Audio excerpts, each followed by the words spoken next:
So I don't need to tell you. Kelly, the family meeting. You were supposed to be at the restaurant at 11:50. You know we have less than 10 minutes until our reservation. We've already arrived at the restaurant and are waiting to be shown to our table.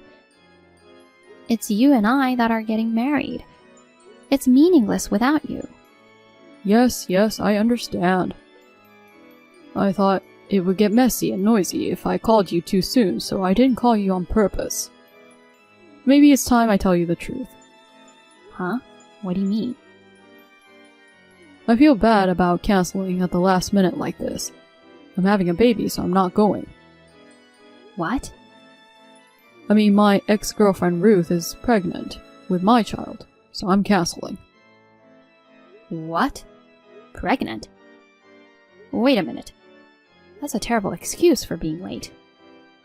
It's not that I'm late, it's that I'm not going. If she's pregnant with my child, then I have to take responsibility as the father, and I should put Ruth first, not you, right? You understand that, don't you? Isn't it strange that you're asking me to agree with that statement? But in the world of common sense, it's a no-brainer. Your ex-girlfriend who's pregnant, or your current girlfriend who hasn't even met your parents yet. Which one should be prioritized? If you want, why don't we take a street poll and ask? I'm sure there would be a lot of people who would say that Ruth should be given priority, right? So I'm just saying, it's absurd to ask me, the fiancé who had a promise to marry you, about this. In the first place, you have no common sense when you have a relationship with another woman while you have a fiancé. You see? This is the kind of hassle I thought it would be, so I decided to tell you about the pregnancy at the last minute. Huh? Hey, could it be the reason you said you were going out for drinks and didn't come home is because... Oh, you figured it out? That's right, Ruth told me she was pregnant, so we were celebrating. Oh, of course, Ruth is pregnant, so she didn't drink any alcohol. It wouldn't be good for the baby. I want the fruit of our love to be born happy and healthy. I can't believe it. The fruit of your love? You're just trying to run away from your responsibilities. Anyway, I'm breaking off the engagement. This is a done deal. Kelly, it's not that simple, is it? Oh, is that so? You're an adult. You're worried about being thrown out all of a sudden? If you want to get married, I'll introduce you to other guys. Huh? You're just going on and on. That's what the problem is. Would you stop just making stuff up? Well, I'm sorry, but women after 30 are barely marriageable, and there's not much time left. You're afraid I'm going to leave you, and you're going to be single forever, aren't you? You're not very pretty. You don't know if there's anyone who'll take you, right? I've had enough of this. You've stepped on me so much, I wouldn't ever think of marrying a man like you. Oh. Well then, I'll just say that our engagement has been called off. It's not done yet. Hmm? I want compensation. Ah, there you have it. Well, okay, tell me the amount later. I talked to Ruth, and we've decided to get the marriage license by the end of the day. I'm glad you understood without any problems.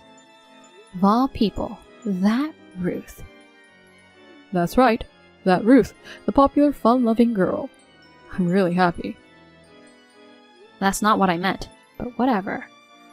Don't come crying to me later. Huh? I'm amused that you're still so stubborn. I'm not going to cry.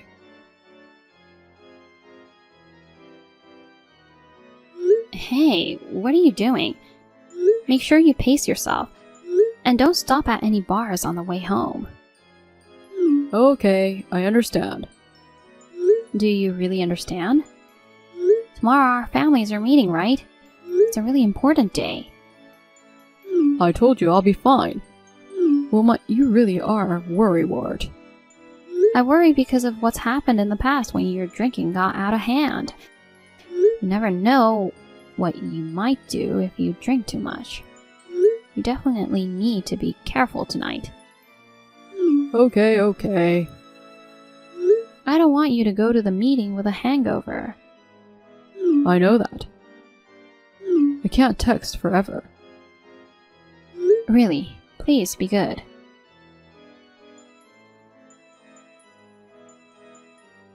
It wasn't my baby. What? Kelly, a year has passed and now what? Wilma, What? You write like you're crying and screaming. that's exactly what I'm doing. Huh? It wasn't mine. Well, are you saying that the child Ruth gave birth to wasn't actually your child? That's right. And the second child was different too. Ugh. How is this possible? Huh? You mean another baby was born after that, but that baby had a different father too? That's right. I was betrayed by Ruth. So it did happen. Huh? What do you mean it did happen? Do you know something? Ruth, she may look like an authentic Sunny Beauty, but in reality, she has a side that plays around with men. She's always on the lookout for the right guy. So I thought maybe... Oh, come on. Why didn't you tell me a year ago? You know what? Stop writing that way. It's depressing. Just be normal. Oh, okay. So why did you text me about that? Huh? If you just want to complain, spare me. The only reason I hadn't blocked you yet was because I was just checking up on you after the engagement was called off, just in case something happened. I just happened to forget to block you. Huh? So do you just want to complain? No, Bullseye? Then I don't want to hear it, so I'll block you. Thanks for giving me just the right opportunity. Okay, bye. I'll never unblock you again. See ya. Wait a minute. I texted you because I have something very important to tell you. Something important? Let's get married. Huh? Let's start over again from that day, a year ago, when we went our separate ways. I think we were young, immature, and stupid back then, and that stupidity destroyed our bond. But now Wilma, I reaffirmed my feelings for you, and I was able to overcome the ordeal of being apart for a year. And then I realized, who I really love is you. Hey? Yeah, you don't have to say it. You're remembering the happiness of the days we spent together, right? Me too. I've been living in loneliness and regret it ever since that day. Wilma, the days without you were empty. I couldn't forget you. So let's start again from here, just the two of us. After a year of trial and tribulation, we can live happily ever after. Let's make up for the days we were apart. No thanks. I'm confident that I can be the right partner of you now. I want to build a future with you. I want to bring back your smile. Excuse me? I want to walk with you again. I want to take your hand. I want to stand next to you and pledge my love and happiness. I want to draw a future with you. Come on, accept me. You're disgusting. Huh? Are you on drugs? I don't have the slightest intention of getting back together with you. Can you stop talking about yourself so much? You're giving me goosebumps. What? You're wasting my time. Excuse me? Oh no, Wilma! Reply to me. Don't tell me you really blocked me. Wilma!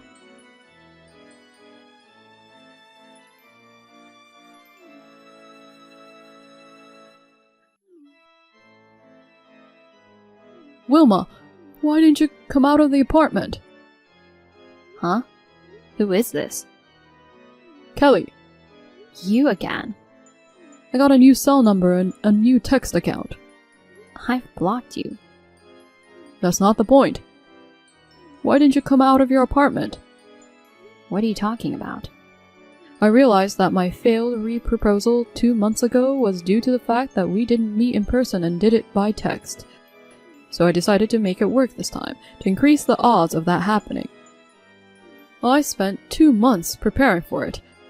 The bottom line is, you didn't come out of your apartment, and the neighbors called the police and made a big deal out of it. I know you're shy, but you could have been honest and accepted my love before it turned into a police matter. So what did you do? You saw what I did. You know what I did. It was a flash mob proposal. Huh? What? Flash mob? You mean the kind where a bunch of passersby suddenly start dancing and you surprise them with something at the end? Yes, that's right. For the past 2 months, I've gone to the trouble of arranging a vendor and getting 50 people for the flash mob. I've practiced a lot to make my re-proposal to you a success. I was going all out to propose to you, using up all the money from my divorce from Ruth. Why didn't you come out of your apartment? Where did you do that? In front of the West Side Apartments, of course, where you live. I moved out a long time ago. Huh? What could I do? I didn't want to give up too much personal information. It seems as though it's caused problems for people who aren't involved, so I'll tell you. I'm already married. I don't have any feelings for you. Huh? By the way, I'm pregnant with my husband's child. I'm 5 months along. You're married? So you really didn't know? I figured you would have found out from mutual friends or something. Before I knew it, I was pretty much blocked by everyone. Aha! Well, that would certainly happen. You had a fiancée, cheated on her, and even had a child with your lover. And it was with that Ruth. Yeah, that's how it should be. Don't be convinced just by that. Anyway, that's what I've been up to. Please don't leave me. Before I knew it, even my parents moved somewhere else. My parents' house disappeared and I've lost touch with them. You're all I've got. Hey, you still love me, right? You married your current husband out of compromise, didn't you? Our love isn't over yet. You'd choose me over him, right? Gross. What? You'll have to excuse me. I'm getting annoyed. And it's really bad for the baby. Wilma! You're grossing me out, so don't talk anymore. No, no, no. This just ends with me being embarrassed.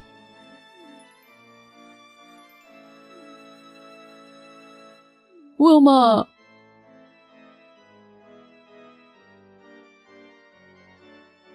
Later on, I probed a friend of mine who still lives in that apartment building. That flash mob fiasco? It was Kelly. I was astonished and laughed out loud. He had done it quite spectacularly. The wreckage of a bouquet of bright red roses, clearly the remains of the Operation Flash Mob proposal fiasco. They were just lying sadly by the side of the road. According to the information that miraculously came to me afterwards, his parents indirectly intervened with Kelly, who quit his job and retreated to his home because of the fiasco, which was so embarrassing. They threw him in a civil engineering company as a live-in worker. They pushed him into a black van that picked him up, crying and sobbing. Well, I honestly don't care as long as he doesn't show himself in front of me for the rest of my life. I have my son safely, and I'm doing my best to raise him now. My annoying ex-boyfriend is gone, and I am happy to live with my sweet husband and my beautiful son. Are Mom and Dad on vacation? Do you know anything about it?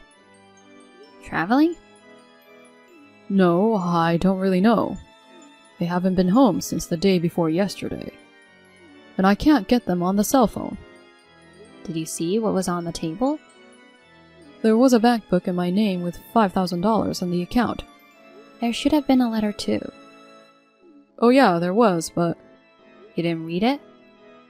I looked at the first part of the letter, but he said something about the future and how being still unemployed at 35. I was so annoyed. I burned it with a lighter.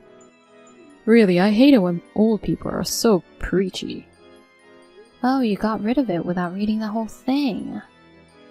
Well, I didn't read most of it. I mean, I almost didn't read it. When I saw the first sentence, I was so pissed off. I'm scary when I'm pissed off, you know. So, do you know where they went? I mean, when are they coming back from their trip? I'm getting tired of eating at restaurants and convenience stores. You really don't realize the situation you're in, do you? What? The letter you burned was about what you have to do from now on. What's that? You're a piece of work. Okay, I know what the letter said, so I'll just write the gist of it here. Mom and Dad moved somewhere far away. They're never coming back to that house again. What? I didn't hear anything. Of course you didn't. That's the premise. Why? When Mom asked you to spend less money on games on the internet and work more, you hit her. When Dad tried to stop you, he got kicked in the solar plexus. I heard that for the past few years, you've been regularly spending $2,000 to $3,000 a month on games. That's right. You need time and money to run events, don't you? Even you play online games, sis, so you know what I'm talking about. I pay only $30 a month at the most. And of course, I pay out of my own pocket. And I spend about 1 to 2 hours a day playing games. What? That's nothing. You play too much. Online gaming is a 24-hour-a-day fight. If I were like you, I would get in trouble with the guild members. I'm a guild master, so I have to spend money and play 24 hours a day, right? And that money comes from our parents' savings and pensions. And because of that, it's hard to make ends meet, and they're in the red every month. Their savings just keeps getting smaller. He said if they didn't do something about it, they were all gonna end up in the street someday. Dad has his retirement money, doesn't he? He's just being stingy. It's not infinite. It's not your money to spend in the first place. I don't care about that. Just tell me where they moved to. If they're not gonna come back to this house, I'll just move in with them. What? That's what was in the letter I burned, right? I didn't see it, so tell me. You dunce? You still don't get it? Mom and Dad, they've chosen to cut all ties with you. Them not coming back means they never want to see your face again. What? How is that even possible for a parent? They were determined to make you be on your own, no matter what. What? About the future. The lease expires the month after next, so you have to find a suitable apartment and move out as soon as possible. Also, from next month, your cell phone bill will be deducted from the bank account they left behind. Hey, this is all a bit confusing, isn't it? Can you please tell me what's going on so I can understand? He said with the $5,000 they left behind, you should first find a job and a place to live and establish a basis for your own life. They said that this is the last money they will ever give you. That's what was written in the letter. There's no way that any of that money's left. It was such a small amount. What? I thought they gave me money to apologize for asking me to cut back on my online game spending. I immediately withdrew the money and spent most of it. If you'd seen me in my daily life, you'd know that $5,000 isn't enough. Mom and Dad have a seriously weird sense of money, don't they? You know what? I've got it. I'll just live with you, sis. Huh? I'm packing up my stuff and heading over there.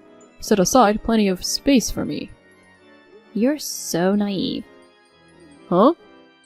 I've already moved out too. I changed jobs as well. Huh? I kept my cell phone as the only way to contact you. As was written in the letter, I will cut off all communication with you as soon as you say or do anything that's inappropriate. I told you I didn't read that letter. It's your fault for throwing it away without reading it. It has nothing to do with us. I'd rather you thank me for telling you the contents of the letter up to now. Wait a minute.